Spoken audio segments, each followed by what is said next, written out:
पूरे की ख्वाहिश में ये इंसान बहुत कुछ खोता है।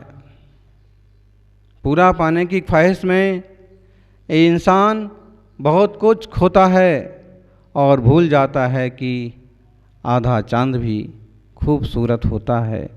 भूल जाता है कि आधा चांद भी खूबसूरत होता है।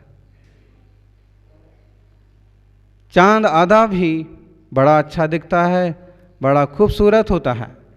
चंद्र प्रभु भगवान का जो चिन्ह है चंद्रमा, वो अक्सर का आधा बनाया जाता है और उसकी सुंदरता साहित्यकारों ने और रस के कवियों ने बड़ी विस्तार से कही है। मतलब यह है कि चांद आधा है फिर भी सुंदर है, खूबसूरत है और आधा होने के बाद भी एक तरह से परिपूर्ण है। और इसका मतलब ये है कि हम पूरा होने के लिए, पूरा करने के लिए, पूरा पाने के लिए ज़्यादा इच्छाएं, ज़्यादा कोशिश, ज़्यादा मेहनत करते रहते हैं और जो आधा है उसका भी आनंद नहीं ले पाते, जबकि जो कुछ है उसका भी आनंद लिया जा सकता है। पैसा और चाहिए और चाहिए और चाहिए, जबकि पैसा, रुपया इंसान को ऊपर ले जा सकता है, लेकिन इंसान रुपये को ऊपर नहीं ले जा सकता। रुपया, पैसा, धन पैसा तो जो है ना, भोजन में नमक की तरह है। अगर नमक ज़्यादा हो जाए तो भोजन भी स्वाद हो जाता है। रुपया भी जीवन में ज़्यादा हो जाए तो जीवन बेस्वाद हो जाता है। बहुत ज़्यादा धनवानों के हाल देख लो। किसी भी चीज़ की, किसी भी साधन की बहुलता के लिए मारे मारे फिरना और जो कुछ उपलब्ध है उस पर ध्यान नहीं देना एक तरह की मूर्खता है। आधी छोड़ पूरी को धावे, ना आधी पावे ना पूरी पावे। एकदम ताज़ा उदाहरण सबको मालूम है। एक नेताजी, उप मुख्यमंत्री, प्रदेश के अध्यक्ष, और कुछ ज़्यादा ही ज़्यादा पाने की लालसा में जो कुछ था वो यही एक तरह से गया। क्योंकि अगर वो संतोषी जीव हैं तो शांति से जीवन यापन करेंगे, जनता की सेवा करेंगे, लेकिन केवल तृष्णालु हैं तो बड़े दुखी और परेशान होंगे। बुद्धिमानी यही थी कि आधे में ही फिलहाल संतोष रखते और निरंतर ठीक ढंग से कोशिश करते तो कभी पूरा भी मिलता। लेकिन पूरा के पीछे पड़ जाने में आधा भी हाथ से चला जाता है।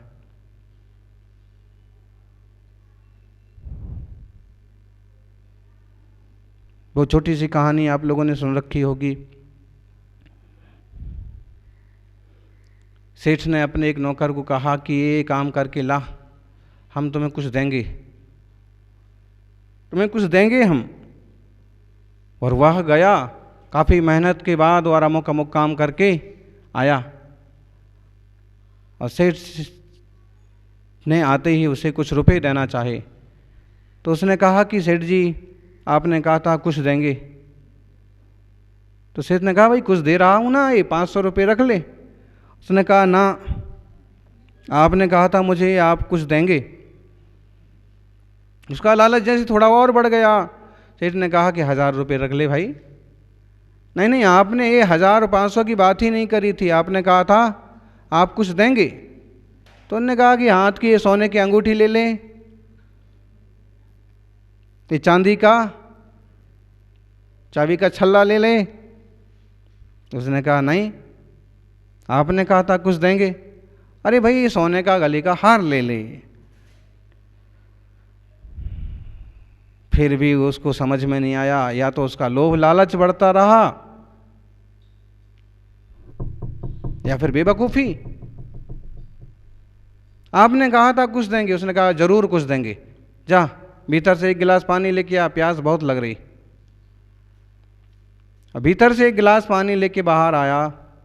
योग संयोग की बात कि पानी में कुछ तिनका कुछ छोटा सा कोयला जैसा तैर रहा था।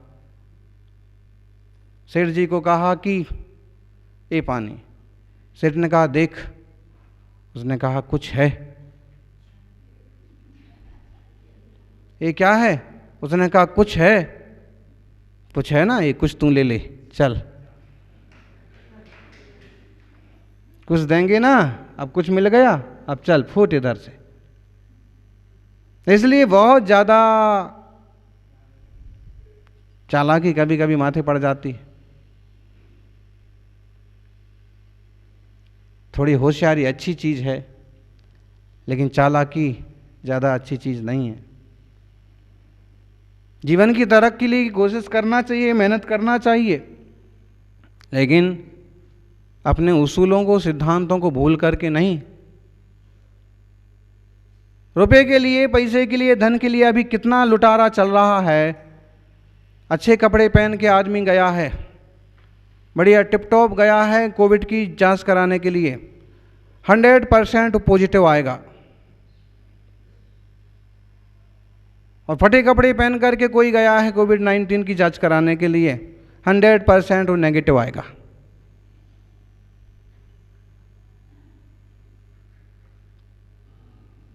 बेईमान डॉक्टर के पास 100% ऐसा होने वाला है।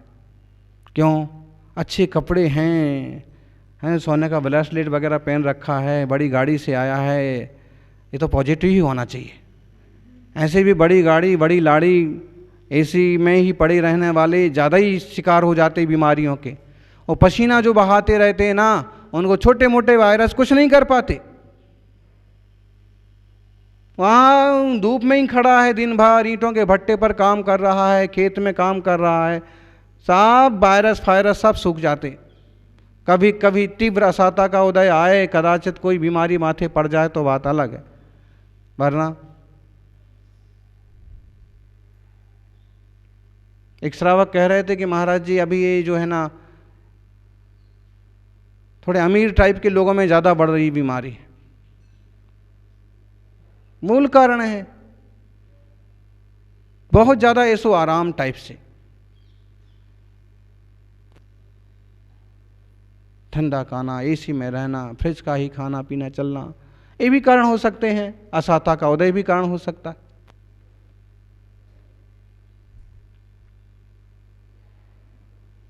अब इसमें आप डॉक्टरों का हाल देखिए, उसको पॉजिटिव बता देंगे, भर्ती कर लेंगे, आईसीयू में चला जाएगा, फिर वेंटिलेटर पर चला जाएगा, फिर उगाहनी करते रहेंगे, फिर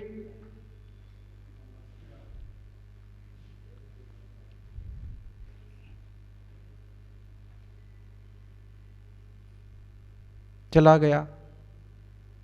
और ऐसी भी खतरनाक घटनाएं कि कहो उसके किडनी, हार्ट और महत्वपूर्ण चीज़ें भी निकालें। और बोले बॉडी तो दिखाना और देना जरूरी है ही नहीं। ये बता रहे हैं ऐसे सब लोग होते नहीं, ऐसे सारे डॉक्टर भले ऐसे ना हों, लेकिन इस तरह की दुर्घटनाएं देखने सुनने को मिल रही हैं। और ये लोग हैं बहुत लालची, बहुत जल्दी अमीर बनना है, बहुत ज़्यादा पैसा कमाना है। और मालूम पड़ा कि वो भी किसी चपेट में आए और वो भी सब धरा रह गया, चलते बने। अरे 4 रोटियों से पेट भरता है आदमी, कितना बड़ा हो, थाली में वो कितनी चीज़ें रख के लाए, लेकिन खाने में तो कुछ ही चीज़ें आती हैं, और केवल दाल साग रोटी से भी पूरा पेट भर जाता है। पेट भरने के लिए रोज़ रोज़ मिठाइयाँ, केक, नमकीन सब जरूरी नहीं है। का मतलब है कि सादा ढंग से भी जी करके कोई व्यक्ति अपना जीवन शांति से सिद्धांतों के साथ चला सकता है। इसलिए थोड़ा संत ना सही, संतोषी जरूर बने। लोग संतोषी माता का व्रत करते रहे महिलाएं, और संतोषी माता का व्रत है कि मतलब बहुत ज़्यादा तृष्णा मत पालो, नए नए कपड़े, नए नए जेवर, नई नई साड़ी हैं, थोड़ा संतोषी माता बनो, संतोष रखो। अब उसके पास है तो हमारे पास भी होना। लोगों का ये बड़ा दुख है, उसके पास है हमारे पास नहीं है, उसका सुन लिया हमारा नहीं सुना, उसको आगे बिठा दिया हमें नहीं बिठाया, उसको पूछ लिया हमें नहीं पूछा, ये ज़्यादा दुख है। और अगर ये हो जाए कि किसी के पूछने ना पूछने से मेरा कुछ बिगड़ता चुगड़ता नहीं है, सब स्वतंत्र हैं, और ये भी पराधीनता क्यों रखना और किसी को इतना पराधीन क्यों करना। परम अहिंसा वहाँ है जहाँ इस तरह का भी भाव नहीं है कि कोई मेरा स्वामी या मैं किसी का स्वामी, किसी पर मेरा अधिकार या मेरा कोई अधिकारी। स्वतंत्र दृष्टि, शांत दृष्टि, उपशम दृष्टि। और मुनियों का जीवन होता है ऐसा परम पवित्र मंगलमय। आचार्य कुंद स्वामी ने मुनि राजों की दीक्षा के संबंध में काफ़ी विस्तार से व्याख्यान किया है। लगातार 15-17 गाथा लिखने का उनका शायद आशा यही रहा है कि बहुत ज़रूरी विषय है। साधु कहलाने वाले ढेरों लोग दुनिया में हैं, लेकिन सच्चे हृदय के साधु गिनती के हैं। सच्ची दीक्षा और सच्चे साधु कैसे होते हैं उसका व्याख्यान किया। जिणमग्गे पब्बज्जा छा संघड़े सुभणिय निगंथा भावंति भब्ब पुरिसा कम मक्खय कारणे भणिया। जिन मार्ग में जो दीक्षा कही है वो 6 संघनन वालों की हो सकती है। कर्म सिद्धांत का बहुत प्रसिद्ध विषय है संघनन। संघनन मतलब शरीर की मजबूती। ऐसी शरीर की मजबूती महापुरुषों के शरीर की होती रही कि पत्थर पर घूंसा मार दें तो पत्थर भी टूट जाए। हनुमान पहाड़ पर गिर पड़े तो पहाड़ टूट गया। बाहुबली साल भर खड़े रहे तो उन्हें भूख प्यास की ज़्यादा तकलीफ ही नहीं हुई। आदिनाथ ने 6 महीने का योग धार लिया तो धार लिया, नो प्रॉब्लम। 6 महीने तक 7 महीने तक भ्रमण करते रहे और विधि ना मिली, पानी भी पेट में ना गया तो भी कोई नो प्रॉब्लम, कोई तकलीफ नहीं। भूतम संघननधारी वज्र रसव नारा संघनन, वज्र नारा संघनन, वज्र फिर नारा संघनन, अर्ध नारा संघनन, कीलक संघनन और आखिरी 6वां असम प्राप्त सृपाट का संघनन। मतलब सबसे कमजोर आदमी। और आजकल जो होता है अक्सर कर असम प्राप्त सृपाट का संघनन होता है। इतना कमजोर संघनन होता है कि क्यों हाथ पकड़ करके कोई खींच देता हो हाथी निपक जाए। है जरा सा बाइक पर से भी खिसक गए तो हाथ सरक गया, पांव सरक गया। ये शरीर की हालत है। फिर भी कहते हैं कि उत्तम संघनन वालों को भी मुनिराज का पद हो सकता है, मार्ग हो सकता है। तो सबसे नीच संघनन, कमजोर संघनन वाला भी कोई भाग्यवान व्यक्ति मुनिराज की दीक्षा लेकर के मुनि व्रतों का पालन कर सकता है। ये बात जरूर है कि कमजोर संघनन वाला मोक्ष नहीं जाएगा, लेकिन मोक्ष का मार्ग जरूर पालेगा। इसका मतलब ये है कि मुनि मुद्रा के लिए उत्तम संघनन का इंतजार करते मत बैठो, अपितु जैसा भी शरीर है उसी का सदुपयोग करो और संयम व्रत लेकर के आत्मकल्याण के मार्ग में लग जाओ। मोक्ष के लिए तो उत्तम संघनन चाहिए। और एक बात है, संस्थान की बात यहाँ नहीं कही, लेकिन कहते हैं 6 संस्थान में से कोई भी संस्थान वाला मुनि मोक्ष जा सकता है। बहुत सुंदर शरीर वाले मुनि मोक्ष पधारेंगे, लेकिन किन्हीं का हाथ पांव टेढ़ा है तो वो मुनिराज भी उत्तम संघनन लेके संस्थान कैसा भी हो उत्तम परिणाम करके और कर्मों का नाश करके सिद्ध हो जाएंगे। जब किन्हीं मुनि पर उपसर्ग होता है ना तो कई बार उनके अंग भंग भी हो जाते हैं, लेकिन अंग भंग होने के बाद भी वो आत्मस्थ हैं और उस ध्यान के बल पर, उत्तम संघनन के बल पर उसी भाव से मोक्ष चले जाते। केवल ज्ञान होते ही सारा शरीर व्यवस्थित परमौदारिक हो जाता है।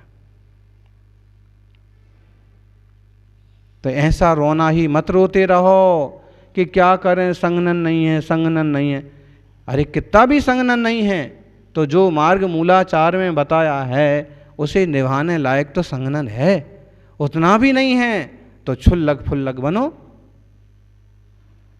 ब्रह्मचारी बन के साधना करो, लेकिन मुनि का मार्ग लेके फिर गड़बड़ नहीं करना।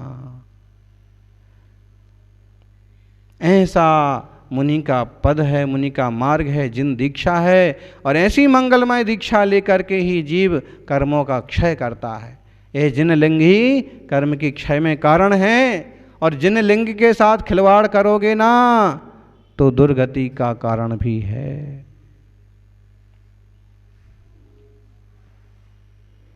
यह तो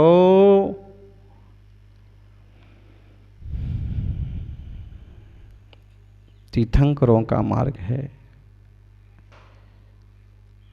ऐसे तीर्थंकरों का मार्ग लेकर के और फिर तुच्छ काम करना।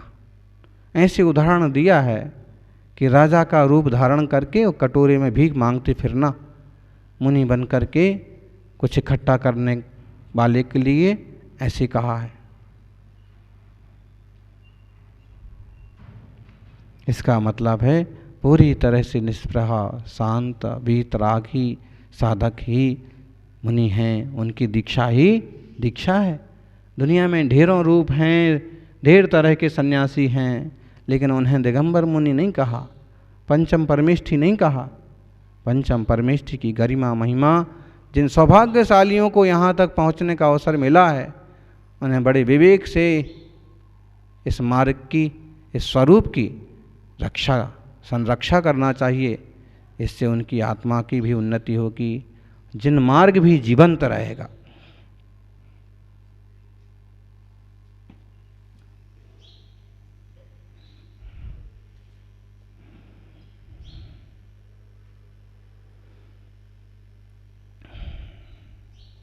कोई हालात को नहीं समझता तो कोई जज्बात को नहीं समझता,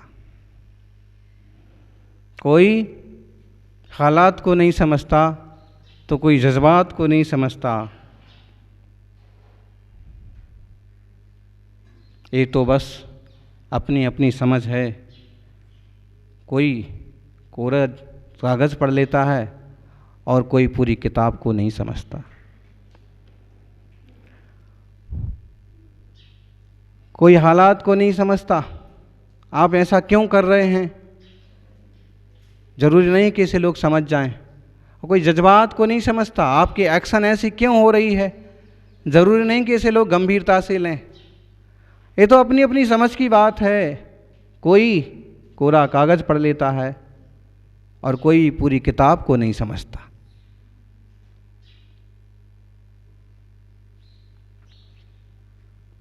कोई तो जिनवाणी की 4 लाइन पढ़ करके भी जीवन को मंगलमय बना लेता है, और कोई पूरी किताब पढ़ने के बाद भी ठूंठ का ठूंठ रह जाता है।